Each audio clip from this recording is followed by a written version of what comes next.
Syed Zafar Islam, I remember when I last did a discussion after another Kashmiri Pandit had been killed, the government at that time had said, we will set up enclaves where the Kashmiri Pandits are living in numbers, come and stay in those enclaves. Sanjay Tikku says, between the last time and now, you've talked but done nothing.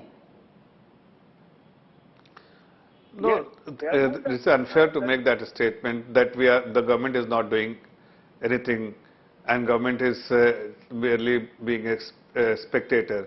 You heard Mr. Vaidya, he was a cop there and he was a DGP. We are talking about the remote places where such incident is taking place, and still government is deploying security personnel, even smaller village, to ensure that everybody feels safe and secure. We will further strengthen, government will take appropriate measures.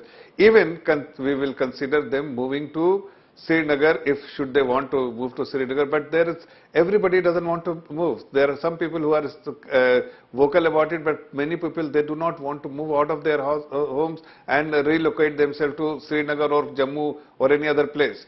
So, of course, Mr. Tikku is stating here that we can move a lock, stock, barrel in Srinagar, but that is not a reality. We have also spoken to many people.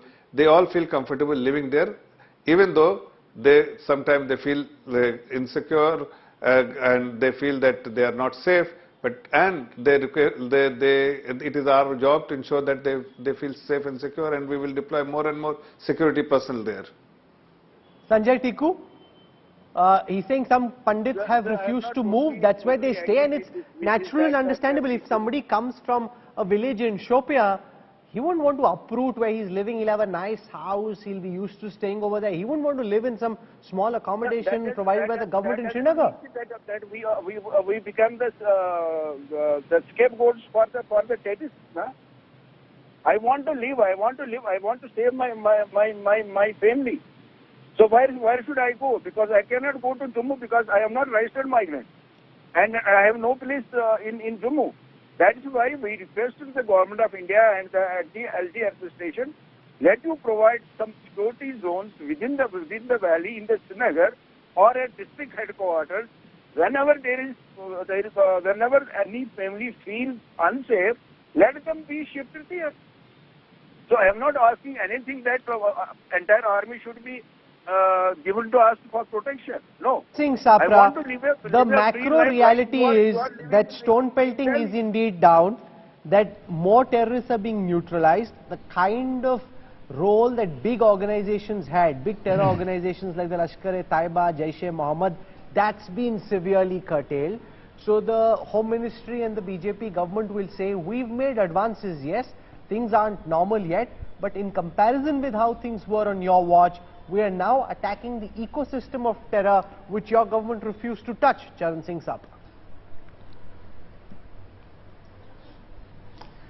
See, Rahul, first of all, I would like to condemn the killing which has happened today and speedy recovery for Sunil Bhatt's brother who is now in the hospital.